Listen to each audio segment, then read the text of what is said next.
Another week of wonderful football is upon us. A full set of fixtures across Japan's top flight. And as the Marinos head into Matchweek 4 with a slender hold at the top of the table, can they keep themselves perched in the number one spot after the weekend is done? You can find out here. This is the J1 League Goal Zone.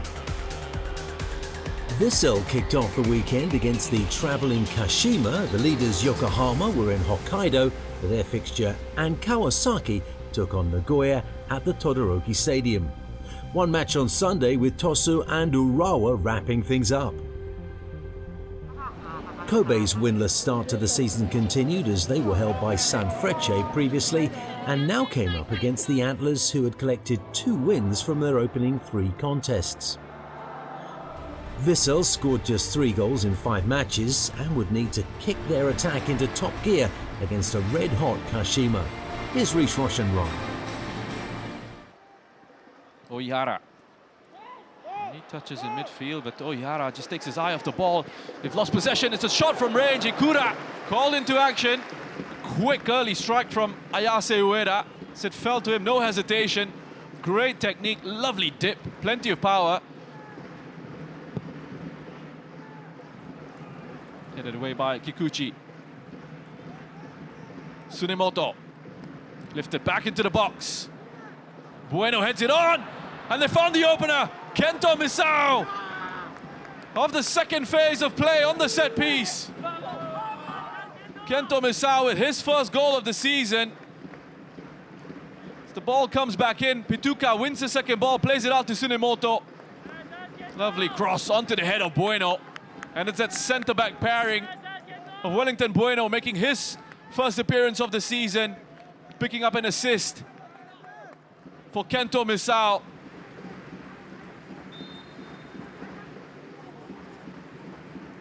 Ball whipped in, it's a dangerous one. Kikuchi was looking to get on the end of that. The shots come in, back out to Sasaki. Flag has gone up, muted celebrations. I think he knew, Daiju Sasaki, that he was going to be flagged for offside. No hesitation from the assistant referee.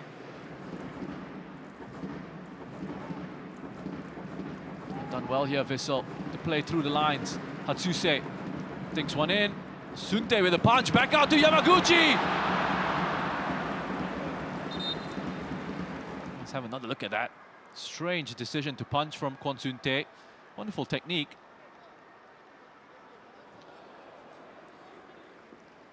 Lovely turn away, knee touch. Spin away from Yamaguchi. Pituka in midfield. Oh, Ueda is in behind. Kikuchi has made a meal of that defensively.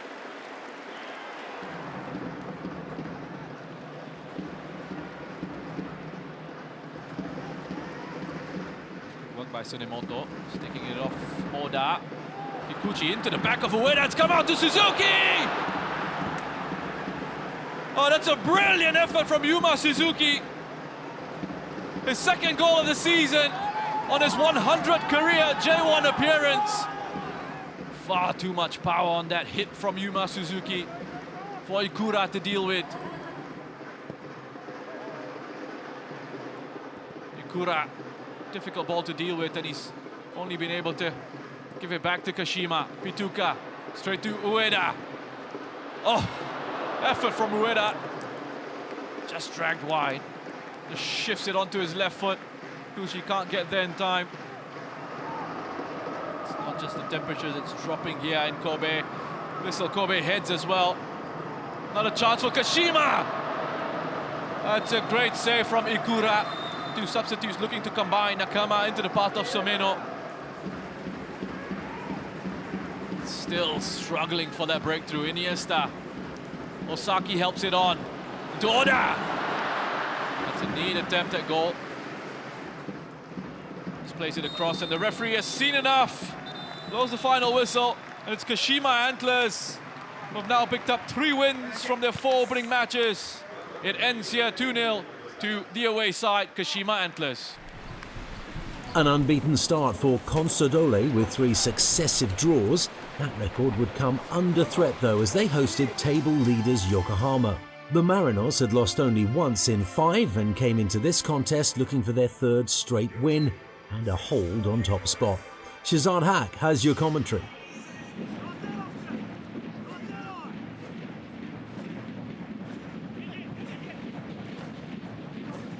That's just behind Nakagawa. Loose ball. It's hit the woodwork. And the first chance falls to Joshima Fujita.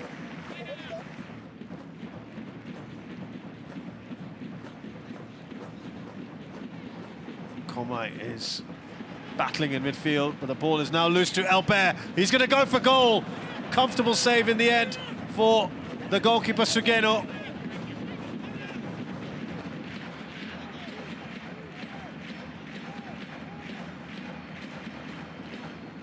Look at that, Elbert, freedom on that right-hand side. Surely Lopez on perfect height for the goalkeeper Sugeno.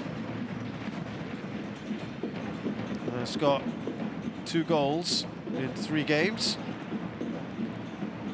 More than that in a while. Here's Elbert.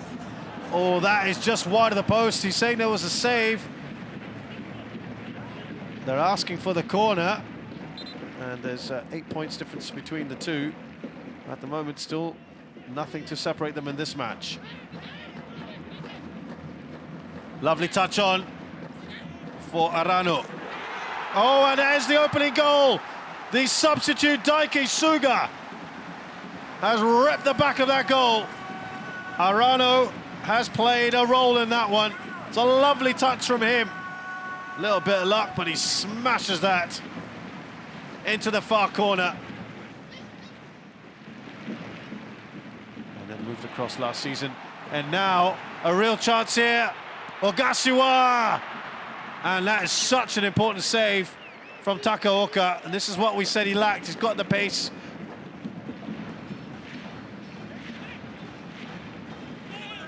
Last chance here. A looping header. Oh, they got the goal! Has that gone in? It has gone in! A lot of players around. I can't see why that shouldn't count. That is a goal. A bicycle kick of immense quality there from Yuki Saneto. Well, that is unbelievable stuff. And it's the last kick of the game. Yuki Saneto, who's ever scored 5 goals in 100 over appearances, has rescued a point here. And that is ultimate frustration for this side. Final score here, Hokkaido Consadole Sapporo 1, Yokohama F. Marinos 1. Shimizu were looking to make it 5 home games without defeat as they welcomed Cerezo in Shizuoka. The away side were still without a win in their campaign, and although the S-Pulse suffered their first loss in 7 games last time out, they'd be confident of mounting a response here. Here's Mark Richmond.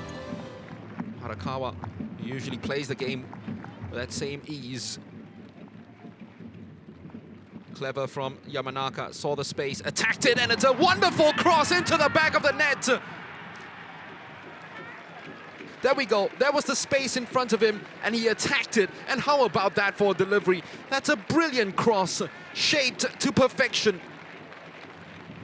Clearing it first time, Shirasaki rescues it for Shimizu S-Pulse. They're getting into each other's way at the moment. Takahara wanted Suzuki to get out of the way before placing the ball to Kamiya. Runner on the outside, it's used as a decoy, just slightly behind Kamiya. Oh, it's a lovely reverse pass, and that's the equalizer. Right back into it. Daigo Takahashi, who started the move and wanted Suzuki out of the way, and now you know why. But what a ball that was from Kamiya. Absolutely brilliant. Gave rise to the challenge to come from Harakawa. Yamanaka! What a cross! 2 goals from deliveries by Ryosuke Yamanaka. Give him time and he will totally punish you. 4 minutes after conceding the equalizer, Cerezo Osaka go right back up. Taki with space opening up down this left-hand side. Katayama, Kololi! Surely that would have been it. Well, he's searching for his first goal for the club, and you can see the confidence wasn't high. He took it down well enough. Taki kept it alive. The cross inside to Kololi. Took it well enough on his chest. Nakayama back to Kololi. Flashed across goal. Keeper reacted very quickly. Kololi trying to make a real nuisance of himself. It came off the head of the big Kosovan. Okuno cleverly into space. The flag does not go up. Uejo clear on goal. The flag still does not go up. VAR, I'm sure, will review it. Is this offside? Oh, I tell you what, it's very close. And they might chalk it off in the VAR room. But he sprinted clear, and the finish was very astute against Japan's #1. Surely now, that'll be the final embers of a game. Cerezo Osaka get their first win of the season, and their first win at the Nihon Daira Stadium since 2004. 3-1, the away side have won finally in this fixture. Cerezo the victors. Jubilo earned their first win, scoring 4 in that contest against Kyoto, and would look to repeat that success as they hosted Gamba. But the visitors earned a big point from their clash with the champions and will be riding high on confidence too. It was the home team who had the first chance of the game. A deep ball in from the right-hand side found Kenyu Sugimoto. His header, though, not too much trouble for the goalkeeper. But moments later they attacked again, and this time they got it right. A beautiful interchange across the edge of the box. Yuto Suzuki squaring the ball to Kotaro Omori, and that's a fantastic finish for the first goal of the match.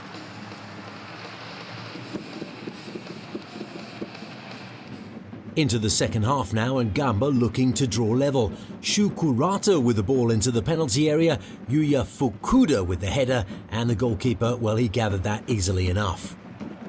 The home side managed to hold on until the 88th minute. Genta Miura with the cross, and Leandro Pereira jumps high and heads that ball across the goalkeeper into the net for a 1-1 final score.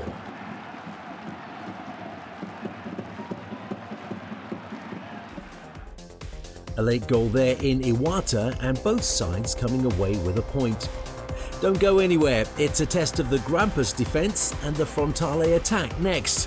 Find out who prevails.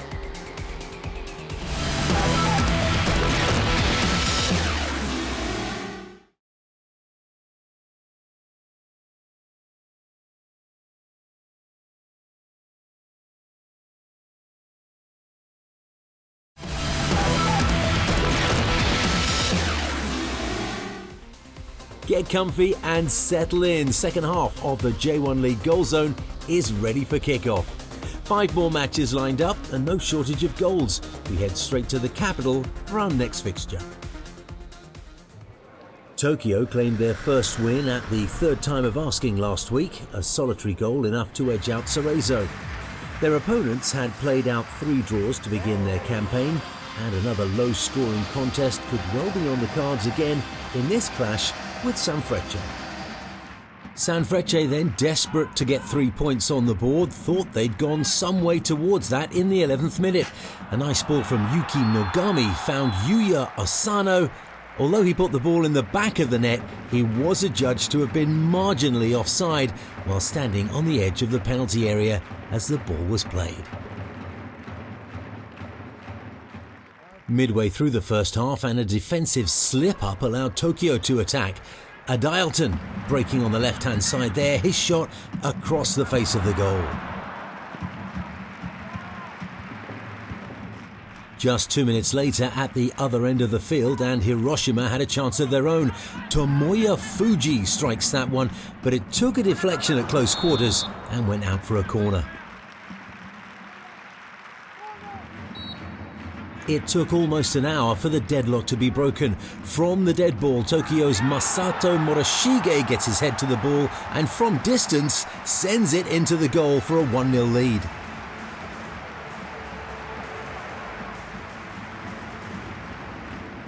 Just 1 minute later, a mistake in defence allowed Tokyo another chance on goal. Diego Oliveira finding Shuto Abe, his shot saved by the goalkeeper Takuto Hayashi. But when the ball fell to Adilton, the shot goes past the goalkeeper and through the defender's legs on the line to make it 2-0.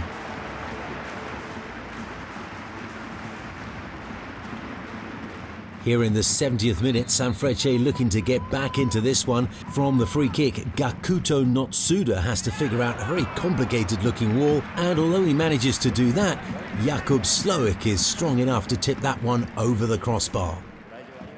That effort would give Sanfrecce some hope though. Some gritty determination from Tsukasa Shiotani eventually allows him to find Shun Ayukawa, and he opens up his body to smartly put the ball past Sloik. It wasn't enough though. Tokyo win this one by 2-1.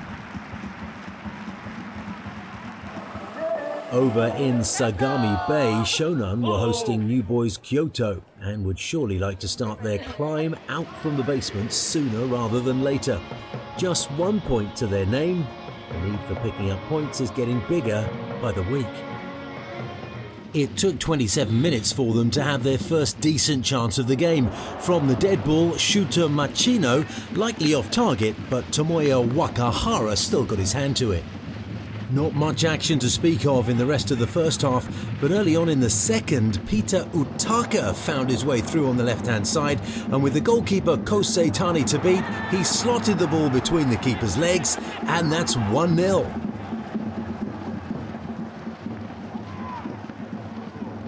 Just moments later, and they were almost 2 up. Takuya Ogiwara pulling the ball back, and it's Utaka once again, but this time he strikes his effort against the crossbar. Less than 20 minutes left now, and Daiki Sugioka squares the ball on the edge of the box to Shuto Machino. An excellent first touch from him, and he slams home the equaliser with his left foot. 5 minutes later, and Kyoto looking to go ahead. Ogiwara with the left-footed shot. Tani goes down well and just about manages to smother the ball. More bad news for Kyoto in the 78th minute. Shoga Asada showed a red card for a last-man foul on Machino, but from the head-on angle, it's difficult to see where the contact came. Late on, and Shonan desperately trying to get the winner. Yuki Ohashi with the header onto the crossbar. Yusuke Sagawa gets his head to the rebound, but goalkeeper Wakahara pulls off a fabulous save.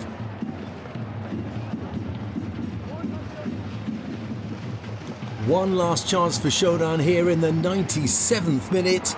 Ryota Nagaki from distance, but Wakahara diving away to his right saves this one, and the score stays at 1-1.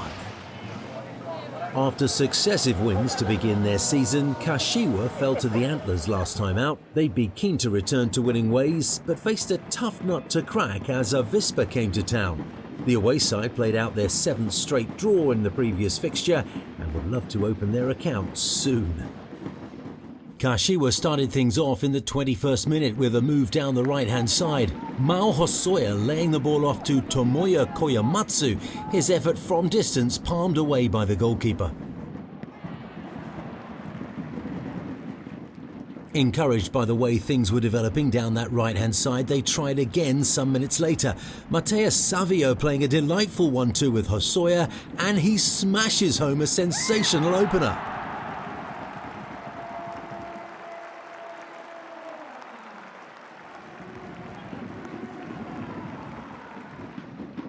Just before the hour mark now, and I'll let you figure out how Avispa's Hiroyuki Mae and Lukian couldn't quite put this one over the line. Mae's header coming back off the woodwork, Lukian bringing out a fabulous save from Masaki Murakami.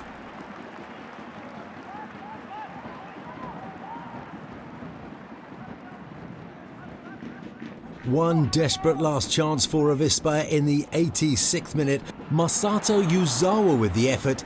Kim Seung-gyu at his very best in goal once again. Frontale, unbeaten in 24 home games, had been unrivaled in attack, while Nagoya had been the defensive class of the league. A chance for the champions to take top spot then after the Marinos dropped points, but first they would have to find a way past the visitors.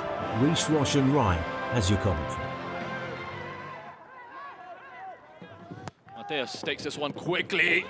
Gonna catch that defense off guard. Nice idea. Good delivery as well.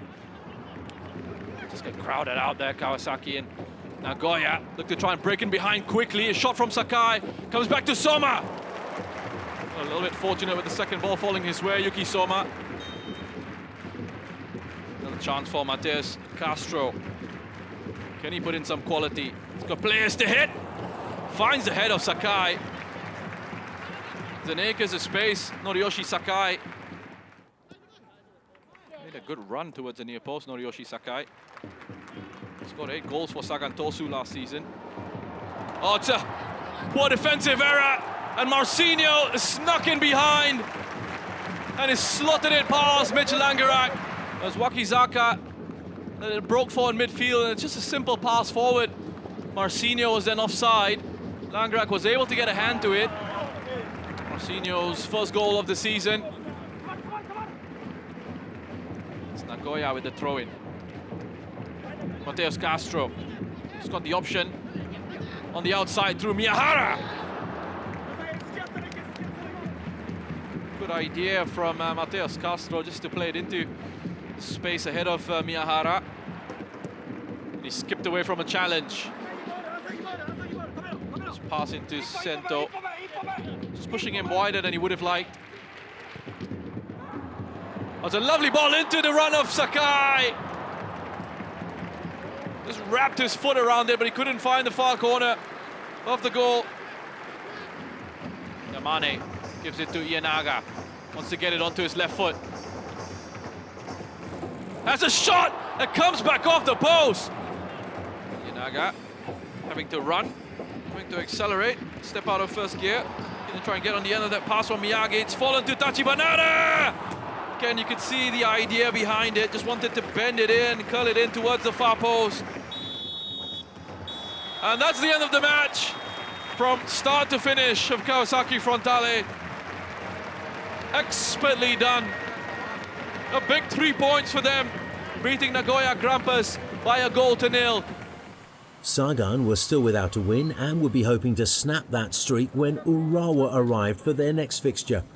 The Reds had just earned their first victory as they got the better of Shonan last time out, but playing Tosu would be a trickier task.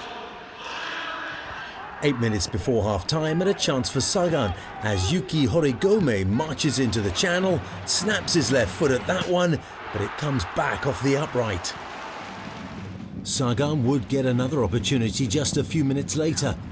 Taisei Miyashiro with a spectacular effort, his right foot though just sending that one over the bar. And there was still time in the first half for Urawa to register a chance. Working the ball out towards Ataro Isaka on the edge of the box, side-footed effort though wide of the upright.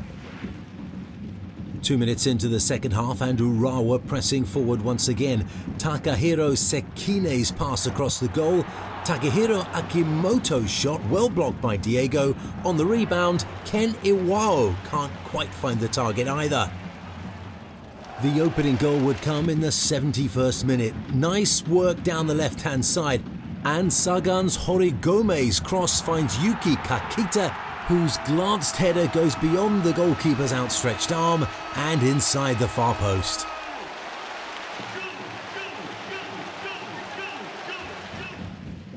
There was plenty of time for Sagan to double their lead, Yuji Ono winning the ball and his left-footed shot from the edge of the box beyond the far post, but not to worry, they get all 3 points.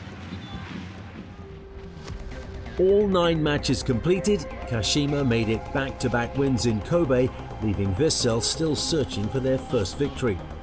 Yokohama managed to salvage a point against Consadole with a goal in injury time. A first win for Cerezo in Shizuoka, while 2 goals in 2 minutes sealed the win for Tokyo against Sanfrecce.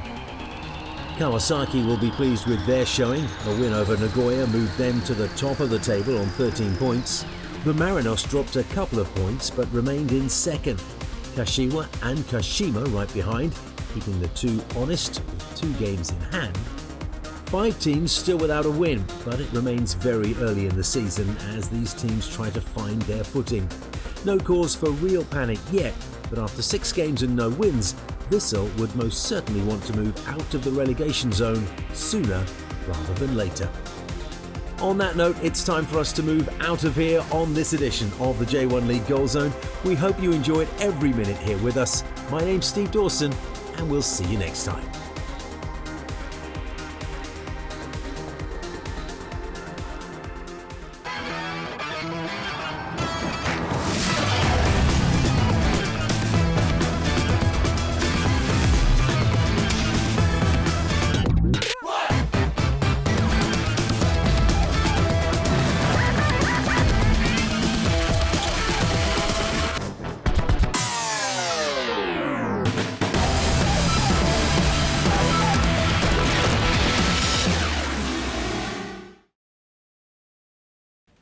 ฝากติดตามกด Subscribe ช่อง YouTube J.League International ด้วยนะครับ Like, subscribe, get push notifications. Like, subscribe, push notification.